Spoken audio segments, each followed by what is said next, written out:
Look, I'm not going to be the first person you guys have talked to who's going to lament our reputation in InfoSec as being blockers and the owners of constraints when it comes to business process, right?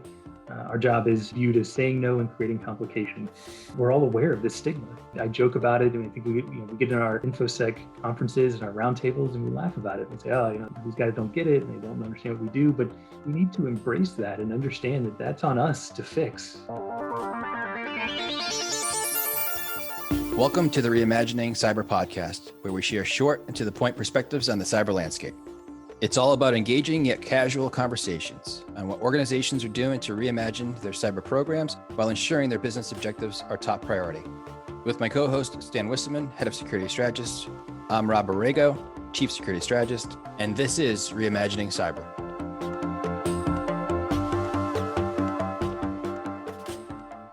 So Stan, who do we have joining us today? Rob, our guest today is Bryan Galloway. Bryan is currently the Director of Information Security at Enphase Energy, covering not only enterprise security, but also product security. He previously served as the Head of Information Security at Sonico Products Company, a global packaging firm, where he helped them establish their cybersecurity program. Bryan, it's great to have you with us today. Can you expand on your background a bit for our listeners? Sure. So happy to be here with you guys. I started out as an electrical engineer with no idea about security. And since then, I've been able to focus on security in a variety of ways, from compliance, risk management, engineering, and system development, operations, and strategy. And I've been able to do those across a bunch of industries. I've benefited from all that, and it's given me a chance to see and interact with a pretty diverse set of perspectives and interests. As far as your opportunity at Enphase, you're helping them establish an information security program, and you had the same opportunity in a completely different sector at Sonico. I was just wondering, as far as just the differences in working with executive leadership in these kind of firms, again, technology, green technology firm, and more of a blue collar industrial firm. What kind of differences have you seen as far as, again, the same goal, helping them protect their assets and standing up a program, but completely different kind of sectors? My experience with the industrial sector, and specifically in manufacturing and product manufacturing, is those organizations in general tend to be less sophisticated when it comes to cyber because they've had the luxury of being less visible targets. That lack of a sense of threat creates, unfortunately, a level of comfort. And along with that comes the thinking that the data or the IP that they have isn't valuable. And obviously, I think we can all agree that's wrong. The hard reality is, even if a manufacturing organization doesn't tick the box for a political or ideological motivator, all businesses provide financial and commercial drivers for the right cyber criminals. I think the statistics last year from 2020 were something like 1,400 ransomware incidents were observed, and most of those targeted manufacturing, engineering, and tech. And for manufacturing to think they're not a target is, in this day and age, is absurd. I mean, these large organizations, regardless of how well known they are, make great targets because they can pay larger ransoms. But conversely, with a technology firm, there's more sophisticated understanding of the threats and risks. They grasp the implications there. They understand the risks, certainly from a product side, because that's the business, the lifeblood. There's the different set of dynamics, right? There, the differentiation is, how do we build security in a way that makes sense for the business to operate effectively? They're more willing to invest at a rapid pace because they're more aware and more sensitive to it, have a willingness to adapt, but it still has to work for the business. When you look at your particular business today, and you look at that green technology sector, right? That's an extremely fast, right, competitive industry. The drive of security and how you actually are tying it in, injecting in, and building it in. What are you seeing as some of those key capabilities, right? Kind of tie into the development processes, tying into other areas of how you can really embed security into the organization. What are some of the lessons you've learned as you've been going along the way in doing so? Yeah, Rob, great point, and good transition into how we actually make this a reality, because it's one thing to make people aware, and it's another to say what we do about it. And that's always the key challenge, is communicating that understanding, and really what that turns into is for any organization is a culture change. It's an understanding of the relevance of security within the business culture and making it part of that every step of the way. So you asked about how we build it in. Look, I'm not going to be the first person you guys have talked to who's going to lament our reputation in InfoSec as being blockers and the owners of constraints when it comes to business process, right? Our job is viewed as saying no and creating complication.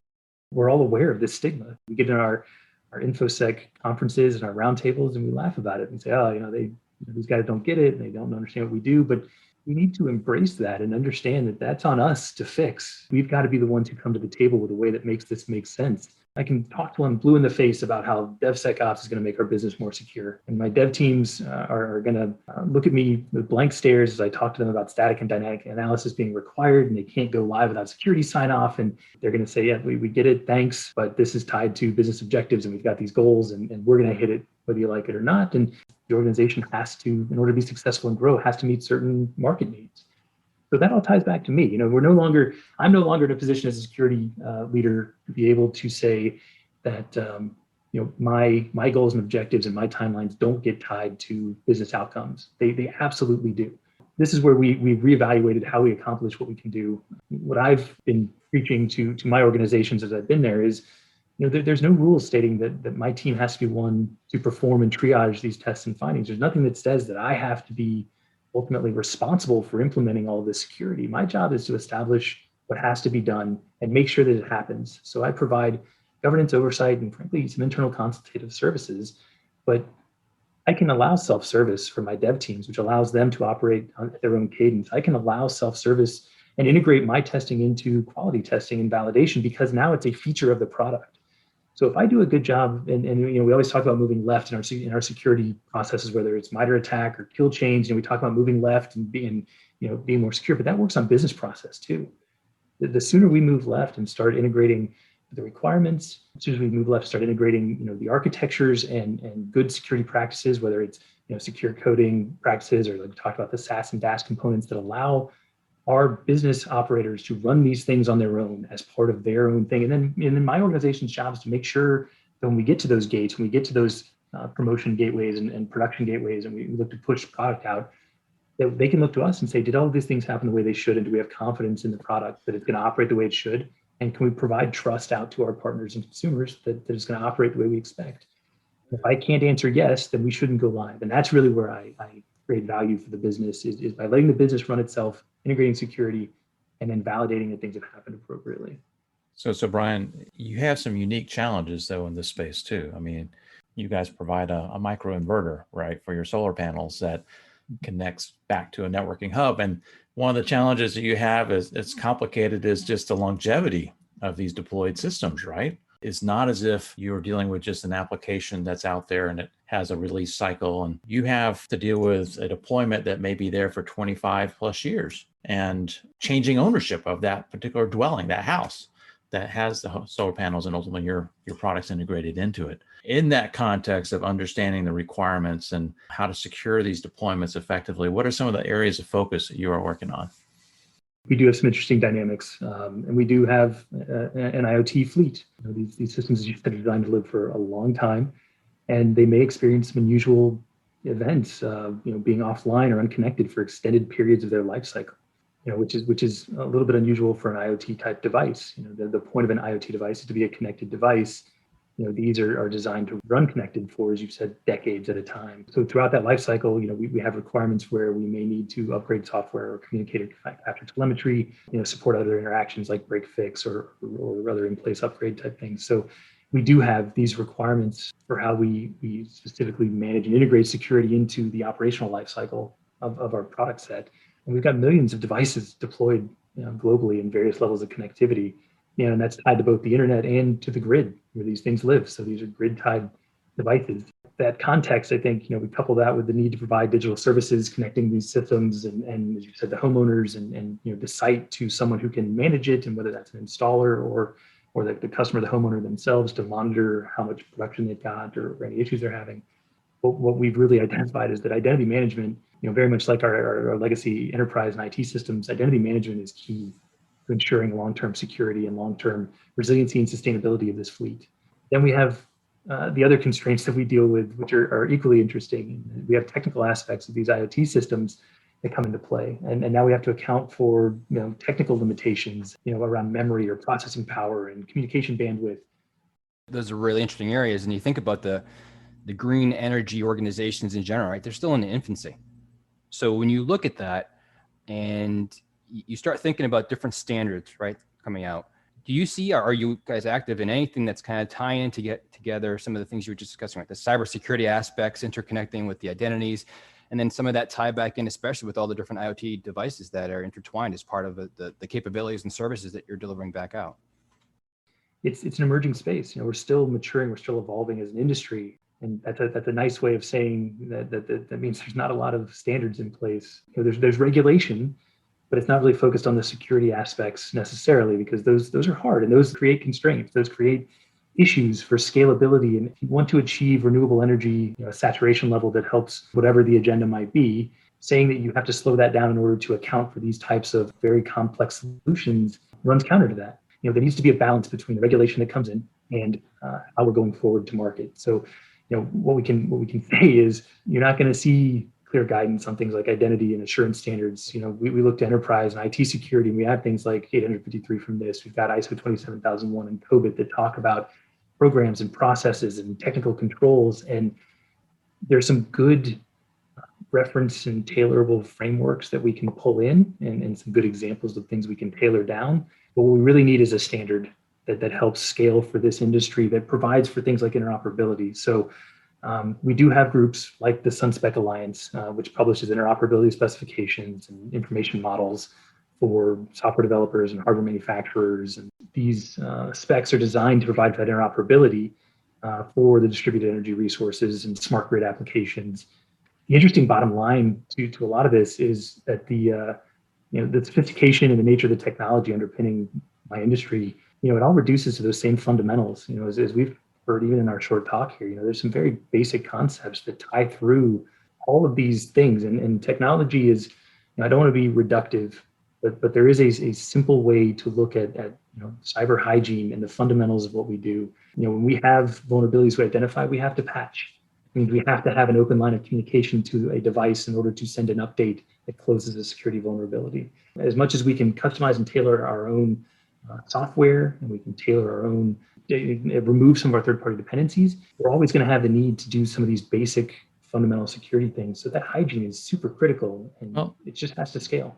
I agree with you as far as there's certainly commonalities, but folks many times differentiate between the IT environment and the OT or the operational environment. Some of the fragility in the OT environment, as far as being able to cope with vulnerability testing and runtime environments that could potentially disrupt certain processes. And there's concerns about how best to monitor it, going back to the whole challenge we faced with ransomware, and we had Colonial Pipeline. Now that was an impact, honestly, on their IT side that caused them to shut down the pipeline. But how do you perceive the vulnerability, detection as well as threat monitoring on the OT side? And there may be commonalities, but what do you see as some of the differences too?